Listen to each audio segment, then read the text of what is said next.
नमस्कार दोस्तों, मैं मनीषा और आज की इस वीडियो में हम बात करेंगे कि जो हमारे लास्ट 21 डेज है उसके अंदर हम किस तरह से अपनी तैयारी करें ताकि हम अपना जो केवीएस का एग्जाम है उसको क्रैक कर ले विद इन 21 डेज, अपना सिलेबस उसको कंप्लीट करके अपनी तैयारी करके। तो जैसे कि आप यहाँ पे देख सकते हो लास्ट 21 डेज स्ट्रेटजी आज मैं आप लोगों के साथ शेयर करूंगी कि भी आपकी क्या स्ट्रेटजी होनी चाहिए। ठीक है, कोई भी एग्जाम है, ठीक है, जब भी आप उसकी तैयारी करते हो तो अगर आप स्मार्टली वर्क करोगे, एक अच्छी सी स्ट्रेटजी बनाकर अगर आप अपनी तैयारी करोगे तो डेफिनेटली आप कम टाइम में ज्यादा अचीव कर पाओगे। ठीक है, और वहीं पे अगर आपने कोई भी अपनी स्ट्रेटजी है उसको तैयार नहीं किया है और आप ऐसे ही अपनी तैयारी करने लग गए हो तो फिर वहां पे जो आपका गोल को अचीव करने का जो चांसेस है वो कम हो जाएंगे।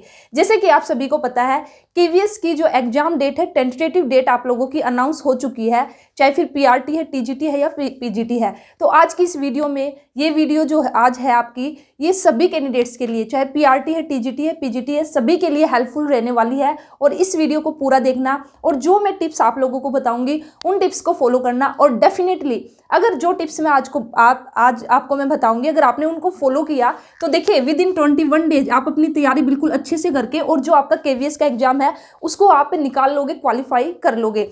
लेकिन आपके यहाँ पे जो कंडीशन है यही है कि भाई आपको जो मैं टिप्स दूंगी उनको फॉलो करना पड़ेगा और आपको ये जो वीडियो है इसको पूरा ध्यान से सुनना है और पूरा आपको देखना है। और लास्ट में मैं आपको एक गुरु मंत्र भी दूंगी, ठीक है, आप फिर उस गुरु मंत्र से तो डेफिनेटली आपका जो केवीएस का एग्जाम है, चाहे फिर वह पीआरटी है, चाहे फिर वह टीजीटी है, चाहे फिर पीजीटी है, तो सभी बच्चे आप अपना जो एग्जाम है उसको इजीली क्रैक कर पाओगे। तो चलिए फिर स्टार्ट करते हैं। तो यहाँ पे आपने टाइटल देख ही लिया है, लास्ट 21 डेज स्ट्रेटजी। देखिए जब भी अगर मैं यहाँ पे बात करती हूँ, अगर कभी भी कोई भी वॉर वाली सिचुएशन आ जाए तो किसी भी वॉर में जाने से पहले हमें एक स्ट्रेटजी है वो हमें बनानी पड़ेगी। तो आपका जो एग्जाम है ना, इसको भी आप वॉर से कम मत मानना, ठीक है। तो यही सोच लो कि भी आपके सामने भी आपका जो वॉर आ चुका है और युद्ध के लिए अपनी जो तैयारी है उसको कर दिए। और यहाँ पे बेसिकली जो आपकी स्ट्रेटजी है वो क्या रहने वाली है, आपका स्टडी प्लान, कि किस तरह से आपको अपना जो स्टडी है उसका प्लान आपको बनाना है और फिर उसको आपको फॉलो करना है।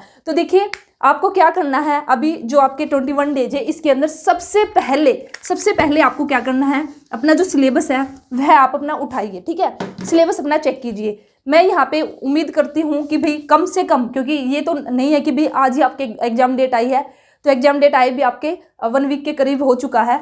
तो अब कम से कम मैं यहाँ पे ये सोच सकती हूँ कि भी 50% जो सिलेबस है वो बच्चों ने कंप्लीट कर लिया होगा। लेकिन इसी के साथ ही वे बच्चे जिन्होंने अभी तक बिल्कुल भी अपना जो सिलेबस है वो 10% भी अगर कंप्लीट नहीं किया है तो उनके लिए भी मैं यहाँ पे कुछ टिप्स दूंगी कि उनको अपनी तैयारी कैसे करनी है, ठीक है। तो देखिए यहाँ पे आपको क्या करना है, सबसे पहले जो अपना सिलेबस है उसको उठाइए और उसको उठाने के बाद आप देखिए कि भाई आपका सिलेबस क्या है। अब जो आपका सिलेबस है, जो आपके टॉपिक है, उसको 3 पार्ट्स में डिवाइड कर लीजिए, ठीक है, जो भी आपके टॉपिक गिवन है। सबसे फर्स्ट पार्ट आएगा जो आपके मोस्ट इंपॉर्टेंट है, फिर उसके बाद जो इससे कम इंपॉर्टेंट है और लास्ट में हमारे बिल्कुल जो बहुत ही कम इंपॉर्टेंट है। तो यहाँ पे इंपॉर्टेंस का मतलब क्या है, मोस्ट इंपॉर्टेंट मीन्स वे क्वेश्चन जो हर बार आपके पेपर के अंदर पूछे गए हैं, तो वे आपके क्या है, मोस्ट इंपॉर्टेंट टॉपिक हो जाएगा, ठीक है। जिस टॉपिक में से तो क्वेश्चन आना ही आना है, ये बिल्कुल आपका 100% तय है, ठीक है। तो सबसे पहले आप उन टॉपिक को उठाइए, उसके बाद जो फिर उससे कम टॉपिक है भाई यहाँ से भी चांसेस है हमें मिल जाएंगे, तो आपके मीडियम हम यहाँ पे बोल सकते हैं जो मीडियम है। और लास्ट में जो भी यहाँ से कभी कभार ही आपसे क्वेश्चन पूछे जाएंगे तो लास्ट में उन टॉपिक को कीजिए। तो आपको क्या करना है, जो अपना सिलेबस है उसको डिवाइड कीजिए, जो सबसे इंपॉर्टेंट टॉपिक है जिसमें से क्वेश्चन आना ही आना, सबसे पहले आप उन टॉपिक को कंप्लीट कीजिए, ठीक है।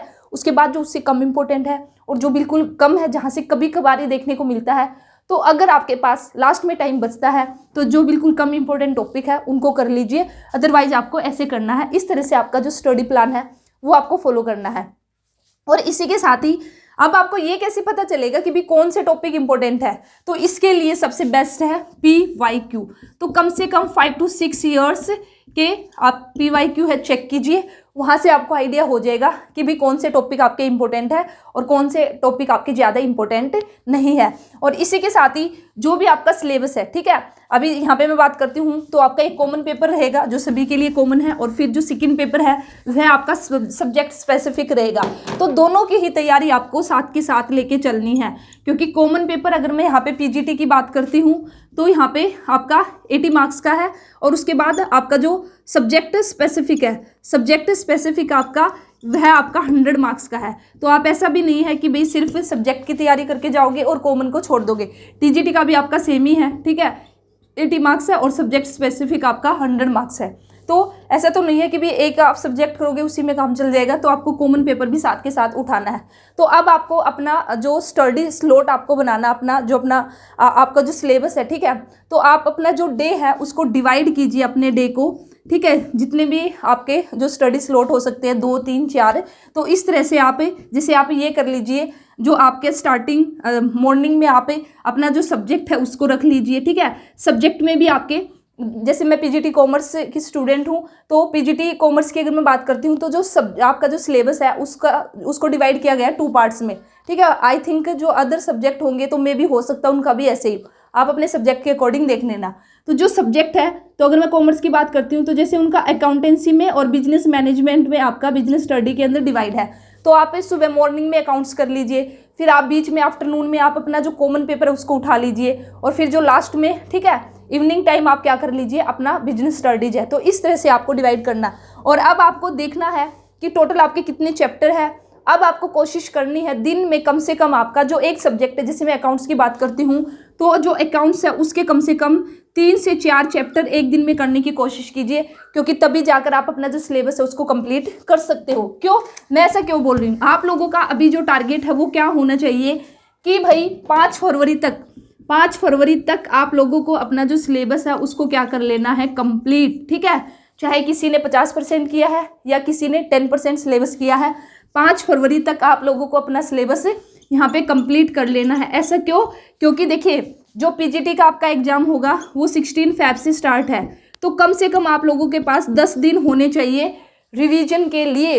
रिवीजन आपका मस्ट है। अगर आपने सिलेबस कंप्लीट कर लिया और अगर आपने उसको रिवाइज नहीं किया तो आपका सिलेबस कंप्लीट करने का कोई फ़ायदा नहीं होगा और वहाँ पेपर में आपसे क्वेश्चन सॉल्व नहीं होंगे। तो इसलिए लास्ट के 10 दिन, जब भी आपका एग्जाम डेट है उससे 10 दिन पहले, तो आप ये लगा के चलिए कि भाई आप लोगों का जो एग्जाम है वो 16 फ़रवरी को है। अच्छी बात है, अगर 17 को होगा, 18 को होगा या 19 को, तो आपको 1-2 दिन और मिल जाएगा। लेकिन फिलहाल के लिए आप ये लगा के चलिए कि भाई आपका जो 16 फ़रवरी है ना, उसको कैलेंडर में जाके ना उस पर सर्कल लगा लीजिए कि भाई इस दिन तो मुझे युद्ध में उतरना है, ठीक है, इस दिन, और मैं अपनी पूरी तैयारी के साथ जाऊंगा, ठीक है, और तभी मेरी जीत होगी। अगर मैं पूरी तैयारी के साथ जाऊंगा तभी मेरी जीत होगी। तो 10 दिन पहले आपको अपना जो सिलेबस है, 5 फरवरी तक अपना सिलेबस है, चाहे कैसे ही आपको कंप्लीट करना हो, आपको 5 फरवरी तक अपना जो सिलेबस उसको कंप्लीट करना होगा। और ये जो 10 दिन है इसमें आपको रिवाइज, ठीक है, कम से कम, यहाँ पे मैं कम से कम बोलूँगी, आपने जो भी अपना सिलेबस किया है उसका 3 बार अपना रिवीजन ले लेना, 3 बार रिवीजन। तो जो ये 10 दिन मैंने यहाँ पे रखे हैं, ये इसीलिए रखे हैं, इन 10 दिनों के अंदर 3 बार आप रिवाइज कर लेना। और इसी के साथ ही आप PYQ कम से कम 5 ईयर्स, ठीक है, 4 to 5 ईयर्स के PYQ आप KVS के, और इसी के साथ ही अगर KVS के आपको ना भी मिले तो जो PGT के आपके ऑलमोस्ट सेम ही रहते हैं, तो जहाँ से भी आपको मिलते हैं, चाहे DSSB के हैं आपके PGT के, NVS के हैं, ठीक है, तो ये आप सभी के PGT आपका कॉमर्स या आपका जो भी सब्जेक्ट है, जिसका जो भी सब्जेक्ट है, तो वहाँ से इन क्वेश्चन की भी बच्चे क्या कर सकते हैं, प्रैक्टिस कर सकते हैं। तो 10 दिन में आपको क्या करना है, रिवाइज करना है, प्रैक्टिस सेट आपको लगाने हैं, MCQ आपको करने, या फिर मैं बोल सकती हूँ PYQ। और इसी के साथ ही आपका जो एग्जाम होगा, जैसे कि आप सभी को पता है ऑनलाइन आपका होगा, कंप्यूटर बेस्ड एग्जाम है, तो एक बार कम से कम 2-3 क्वेश्चन, ठीक है, 2-3 मॉक टेस्ट अपने कंप्यूटर पर ही लगा के आप जाना, ताकि वहाँ पे फिर जब आप एग्जामिनेशन हॉल में जब आप अपना पेपर दोगे उस टाइम आपको कोई भी प्रॉब्लम नहीं होगी, और आपको एक थोड़ा सा आइडिया भी हो जाएगा। अगर किसी बच्चे ने ऑनलाइन अभी तक नहीं दिया और किसी ने दिया है तो भी एक बार आप जरूर प्रैक्टिस करके जाना। 2 मॉक टेस्ट आपको जरूर से जरूर लगा कर देखने हैं, ठीक है।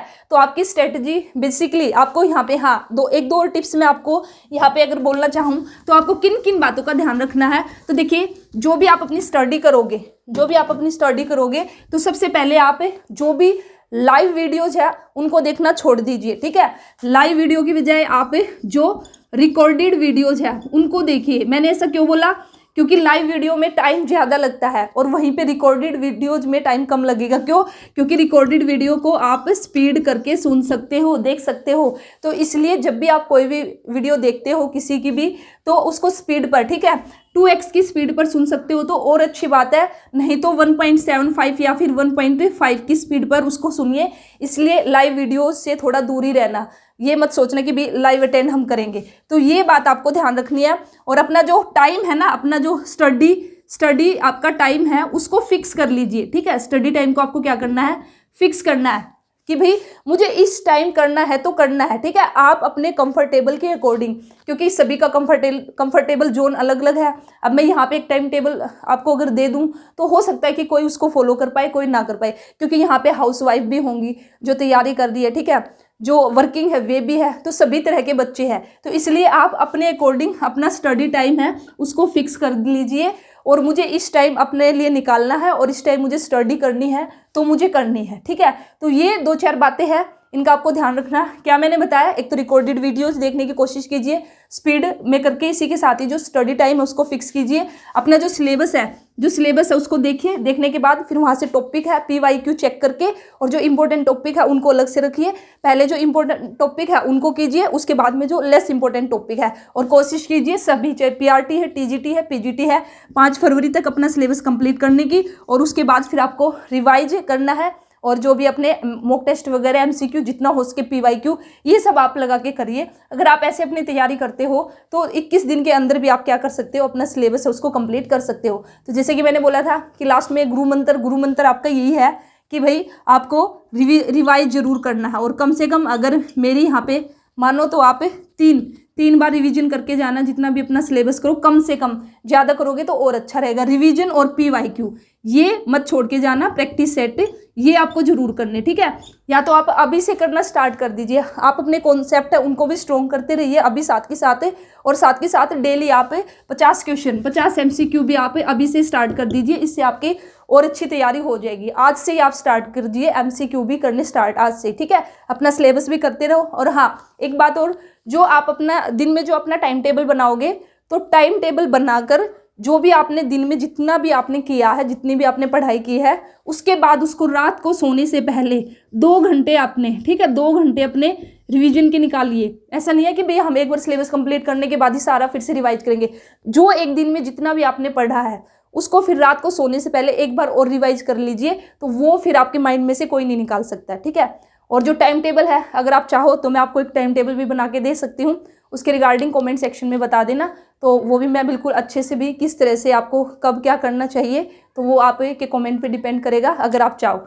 तो ये था एक 21 डेज स्ट्रेटजी, जो मुझे लगा कि भाई ये 1-2 टिप्स है आप लोगों के साथ शेयर करनी चाहिए। और सबसे पहले मैंने आपको बोल दिया ये जरूर करना, अपना सिलेबस देख के और जो इंपॉर्टेंट टॉपिक है उनको करके, और जो सबसे मोस्ट इंपॉर्टेंट है सबसे पहले उसको कर लेना, अगर किसी ने अभी तक कुछ भी नहीं किया है तो, ठीक है।